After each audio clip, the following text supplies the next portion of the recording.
આજના વિશેષ ચર્ચામાં આપ સૌનું સ્વાગત છે. આજે આપણે આંગણવાડીના નાના ભૂલકાઓના મગજને તેજ બનાવવા માટેના એક અનોખા એમ કે ટૂલબોક્સની સફર પર નીકળવાના છીએ. આપણી પાસે Jivandeep health education and charitable trust કોડીનારના આરીફભાઈ ચાવડા દ્વારા તૈયાર કરાયેલું એક સરસ માર્ગદર્શન છે. એ આપણને બતાવશે કે કેવી રીતે સામાન્ય લાગતી રમતો બાળકોના ભવિષ્યનો એક મજબૂત પાયો બની શકે છે. બિલકુલ. આ ચર્ચાનો હેતુ ખાલી રમતોની યાદી બનાવવાનો નથી. આપણે એ સમજવાના છીએ કે 3 થી 6 વર્ષની ઉંમર જ્યારે બાળકનું લગભગ 85% મગજ વિકસી રહ્યું હોય ત્યારે આ માઇન્ડ ગેમ્સ કેમ આટલી નિર્ણાયક છે. હા, અને તમે ટૂલબોક્સ શબ્દ વાપર્યો એ મને ખૂબ ગમ્યો. તો ચાલો આ ટૂલબોક્સ ખોલીએ અને જોઈએ કે અંદર કયા કયા ખજાના છુપાયેલા છે. કારણ કે આ પ્રસ્તુતિનું હાર્દ જ છે. આ રમતો કોઈ સમય પસાર કરવાનું સાધન નથી, પણ ભવિષ્યના શિક્ષણ માટે જરૂરી માનસિક સાધનો ઘડવાની એક પ્રક્રિયા છે. એનું સૂત્ર જ બહુ સિમ્પલ છે. માઇન્ડ ગેમ્સ એટલે શીખવું વત્તા આનંદ. બસ. બરાબર. તો આપણે આ ટૂલબોક્સ ખોલીએ તે પહેલા એક મૂળભૂત સવાલ. માઇન્ડ ગેમ એટલે બરાબર શું? શું આ કોઈ જટિલ કોયડાઓ છે? ના ના, બિલકુલ નહીં. આ પ્રસ્તુતિ મુજબ માઇન્ડ ગેમ એ કોઈ પણ એવી પ્રવૃત્તિ છે જે બાળકને વિચારવા માટે પ્રેરિત કરે. વિચારવા માટે પ્રેરિત કરે? હા, તે બાળકની એકાગ્રતા અને યાદશક્તિને એમ કહી શકાય કે ધાર કાઢે છે અને તેને ઝડપથી નિર્ણય લેતા શીખવે છે. આ કોઈ પરીક્ષા નથી. આ તો મગજ માટેની કસરત છે જે રમત-રમતમાં થાય છે. અને મને લાગે છે કે આના ફાયદા પણ ઘણા ઊંડા હશે. માત્ર યાદશક્તિ વધારવા પૂરતું જ નહીં, ખરું ને? તમે એકદમ સાચા મુદ્દા પર આવ્યા છો. ફાયદા અદ્ભુત છે. આ રમતોથી બાળકની તાર્કિક શક્તિ એટલે કે લોજિક હા, એ વિકસે છે. તેની ધીરજ વધે છે અને સૌથી અગત્યનું, સમસ્યા ઉકેલવાની ક્ષમતા કેળવાય છે. Problem solving. બરાબર. જ્યારે બાળક સામે કોઈ પડકાર આવે ત્યારે તે ગભરાઈ જવાને બદલે તેનો ઉકેલ શોધવાનો પ્રયત્ન કરે છે. આ બધા કૌશલ્યો ભવિષ્યના ગણિત, વિજ્ઞાન. આ તો ખરેખર બહુ મોટી વાત થઈ. પણ એક આંગણવાડી કાર્યકર જેમની પાસે 30-40 બાળકો હોય, તેમના માટે આ બધું લાગુ કરવું કેટલું વ્યવહારુ છે? શું આના માટે કોઈ ખાસ તૈયારી કરવી પડે? જુઓ, આ પ્રસ્તુતિની સુંદરતા જે છે કે તે ખૂબ જ વ્યવહારુ સૂચનાઓ આપે છે. 3 મુખ્ય નિયમો છે. ઓકે. પહેલો, રમતનો સમયગાળો માત્ર 5 થી 10 મિનિટનો રાખો. નાના બાળકોનું ધ્યાન બહુ ટૂંકું હોય છે. લાંબી રમત તેમને થકવી દેશે. સાચી વાત. બીજો, સૂચનાઓ એકદમ સરળ અને સ્પષ્ટ રાખો. અને ત્રીજો, જે સૌથી મહત્વનો છે, દરેક બાળકને પ્રોત્સાહિત કરો. ભલે જવાબ ખોટો હોય, પણ પ્રયત્ન માટે શાબાશ કહેવાનું ચૂકશો નહીં. હા, એનાથી એમનો આત્મવિશ્વાસ વધે. બિલકુલ, આત્મવિશ્વાસ વધે. સરસ. તો ચાલો હવે આપણે ટૂલબોક્સમાં રહેલા સાધનો એટલે કે રમતોને એક પછી એક જોઈએ. આપણે શરૂઆત ક્યાંથી કરીશું? આપણે શરૂઆત કરીશું સૌથી પાયાના કૌશલ્યથી, યાદશક્તિ. મગજની કોઈપણ પ્રક્રિયા માટે માહિતીને યાદ રાખવી જરૂરી છે. અને આ માટેની પહેલી ગેમ છે યાદ રાખો અને બોલો. પેન, ચાવી, સફરજન, ચમચી એવી 5-6 પરિચિત વસ્તુઓ મૂકો. બાળકોને તે 10 સેકન્ડ માટે બતાવો, પછી એક કપડાથી ઢાંકી દો. હવે તેમને પૂછો કે તેમણે શું શું જોયું. આનાથી તેમની ટૂંકા ગાળાની યાદશક્તિ કેળવાય છે. પણ આમાં જો કોઈ બાળક માત્ર એક જ વસ્તુ યાદ રાખી શકે તો એને નિરાશા ન થાય? ખૂબ સારો પ્રશ્ન. અહીં જ શિક્ષકની ભૂમિકા આવે છે. જો બાળક એક પણ વસ્તુનું નામ બોલે તો તેને વાહ, ખૂબ સરસ કહીને પ્રોત્સાહિત કરો. ધીમે ધીમે તેની ક્ષમતા વધશે. ઓકે. અને આ રમતને વધુ રસપ્રદ બનાવવા માટે તમે વસ્તુઓની જગ્યા બદલી શકો છો અથવા ધીમે ધીમે વસ્તુઓની સંખ્યા વધારી શકો છો. હા, એ પણ થઈ શકે. આ જ રમતનું બીજું એક સ્વરૂપ છે શું ગાયબ થયું. 4 વસ્તુઓ બતાવી, બાળકોને આંખ બંધ કરવા કહી, એક વસ્તુ છુપાવી દો અને પછી પૂછો કે કઈ વસ્તુ ખૂટે છે. ઓહ, એટલે કે પહેલા માહિતી યાદ રાખવાની અને પછી એ માહિતીનું વિશ્લેષણ કરીને ખૂટતી કડી શોધવાની. આનાથી તો બાળકની વિગતો પર ધ્યાન આપવાની ક્ષમતા પણ વધતી હશે. બરાબર. આને વિઝ્યુઅલ મેમરી એટલે કે દૃષ્ટિ સ્મૃતિ કહેવાય છે. બાળક માત્ર જોતું નથી, પણ મગજમાં એ દ્રશ્યની નોંધ લે છે.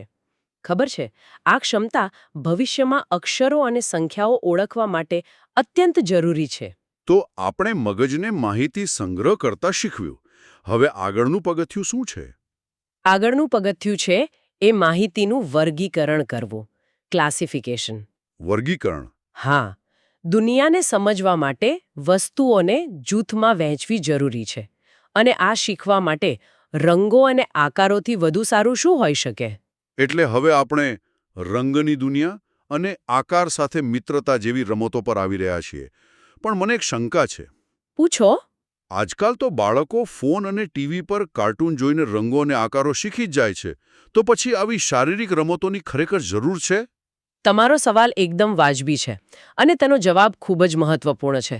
જુઓ, ફોન પર બાળક રંગને એક અમૂર્ત ખ્યાલ તરીકે જુએ છે.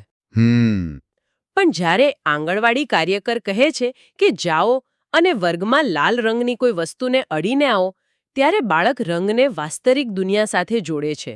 ઓ હા. તે સમજે છે કે લાલ માત્ર સ્ક્રીન પરનો ઢાગો નથી, પણ તેના દફતરનો, સફરજનનો અને ફૂલનો રંગ છે. આ જ રીતે જ્યારે તે કાગળના ગોળ આકારને હાથમાં પકડીને વર્ગની ઘડિયાળ સાથે સરખાવે છે, ત્યારે ભૂમિતિનો ખ્યાલ તેના મગજમાં કાયમ માટે અંકાઈ જાય છે. આ જ સ્પર્શ અને અનુભવનું શિક્ષણ છે, જે ડિજિટલ સ્ક્રીન ક્યારેય નથી આપી શકતી. આ તો ખૂબ જ ઊંડી વાત છે. એટલે કે જ્ઞાનને ઇન્દ્રિયો સાથે જોડવું. બિલકુલ. અને આ વર્ગીકરણના કૌશલ્યને આગલા સ્તર પર લઈ જવા માટે એક ત્રીજી રમત છે, અલગ શોધો. Odd one out. હા, બાળકોને 3 ફળ અને એક પેન્સિલનું ચિત્ર બતાવીને પૂછો કે આમાંથી કયું અલગ છે. અહીં બાળક માત્ર ઓળખતું નથી, પણ તર્ક લગાવે છે. તર્ક લગાવે છે. હા, તે વિચારે છે કે આ 3 ખાવાની વસ્તુ છે, જ્યારે પેન્સિલ લખવાની વસ્તુ છે.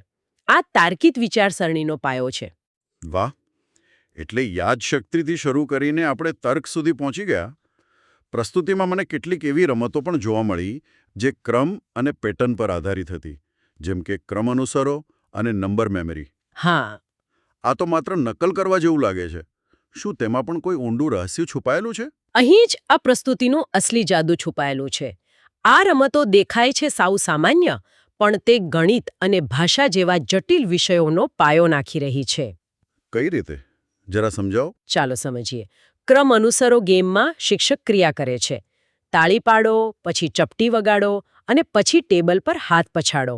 બાળકે આ જ ક્રમ યાદ રાખીને પુનરાવર્તન કરવાનું છે. હા, તો એમાં શું ખાસ છે? ખાસ એ છે કે બાળક અહીં સિક્વન્સિંગ એટલે કે ક્રમને અનુસરતા શીખે છે. ગણિત શું છે? એ તો ક્રમ અને પેટર્ન જ છે. બરાબર. એ ક્રમ અને પેટર્નનો જ વિષય છે.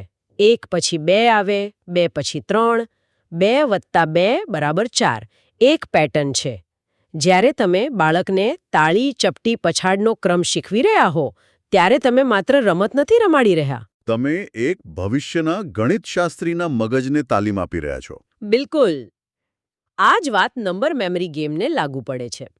જ્યારે શિક્ષક 2, 5, 9 બોલે અને બાળક તેને યાદ રાખીને પાછું બોલે, ત્યારે તે તેની વર્કિંગ મેમરી અને ઓડિટરી સિક્વન્સિંગનો ઉપયોગ કરી રહ્યો છે, જે ભવિષ્યમાં લાંબા દાખલા ગણવા માટે જરૂરી છે. આ તો અદ્ભુત છે. મને ક્યારે આવો વિચાર નહોતો આવ્યો. તો શું આ જ તર્ક ભાષા માટે પણ લાગુ પડે છે? ચોક્કસ. ભાષા પણ શબ્દોનો એક ચોક્કસ ક્રમ જ છે ને, ખરું ને? હા, સાચી વાત. બિલાડી દૂધ પીએ છે એ સાચો ક્રમ છે. પીએ છે દૂધ બિલાડી એ ખોટો ક્રમ છે. જે બાળક ક્રમને સમજતા શીખે છે, તે ભવિષ્યમાં વાક્યરચના વધુ સારી રીતે સમજી શકે છે. અને પેલી અવાજવાળી રમતનું શું?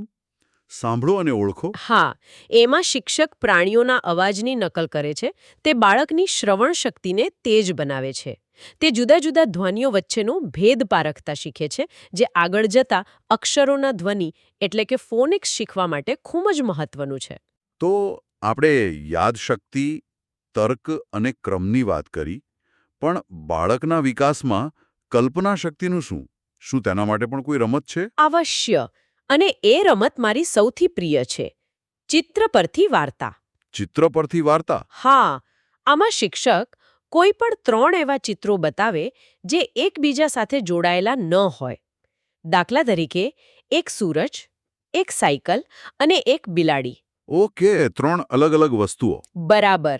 હવે બાળકને આ ત્રણેયનો ઉપયોગ કરીને માત્ર એક વાક્ય બોલવા માટે પ્રોત્સાહિત કરવાનું છે. આ તો મજેદાર લાગે છે.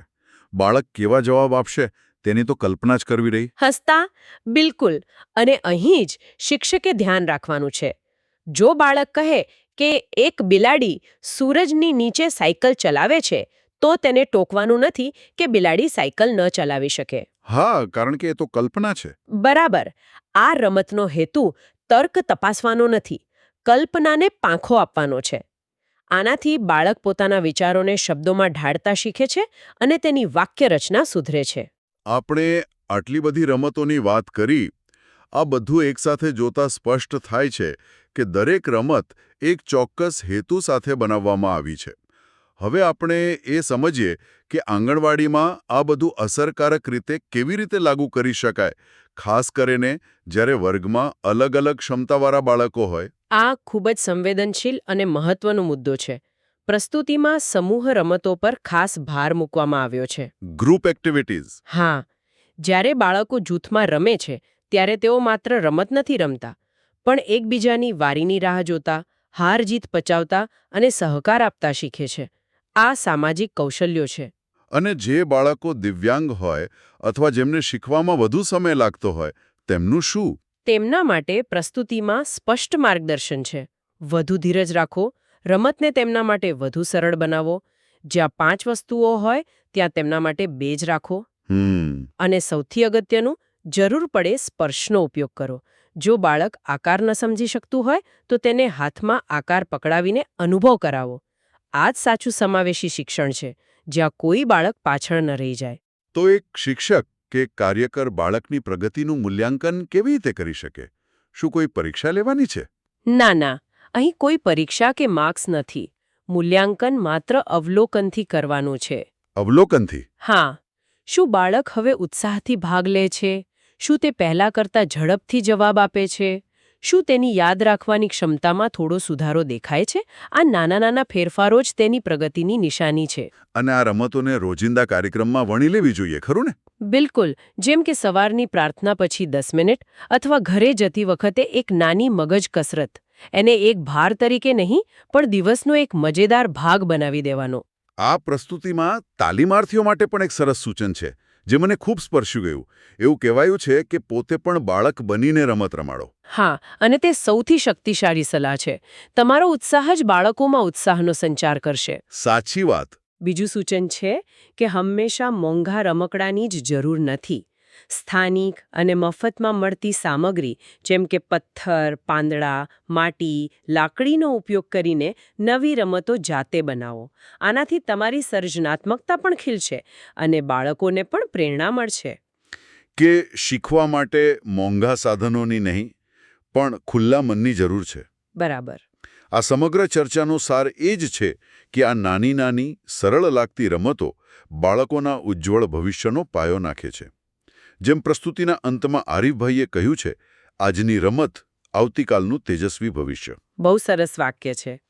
આ રમતો માત્ર રમતો નથી, પણ ભવિષ્યના વિચારકો, સમસ્યા ઉકેલનારા અને સર્જનાત્મક નાગરિકો તૈયાર કરવાની પ્રથમ પાઠશાળા છે. અને આ ચર્ચા પરથી આપણે સૌ એક વિચાર સાથે છૂટા પડી શકીએ. આપણે જોયું કે આંગણવાડીમાં પથ્થર અને પાંદડાનો ઉપયોગ થઈ શકે છે. હા. તો હવે વિચારવાનું એ રહ્યું કે બાળકના ઘરના વાતાવરણને આપણે એક મોટી માઇન્ડ ગેમમાં કેવી રીતે ફેરવી શકીએ. રસપ્રદ વિચાર છે. રસોડામાં દાળ અને ચોખા અલગ કરાવવાની પ્રવૃત્તિ શું વર્ગીકરણની રમત નથી? હા, છે તો ખરી. કપડાની ઘડી વાળતી વખતે પહેલા શર્ટ પછી પેન્ટ એ ક્રમની રમત નથી. શીખવાની પ્રક્રિયાને વર્ગખંડની 4 દિવાલોમાંથી બહાર કાઢીને બાળકના રોજિંદા જીવનમાં વણી લેવી એ જ કદાચ આજના જ્ઞાનનો સૌથી મોટો પડકાર અને તક છે.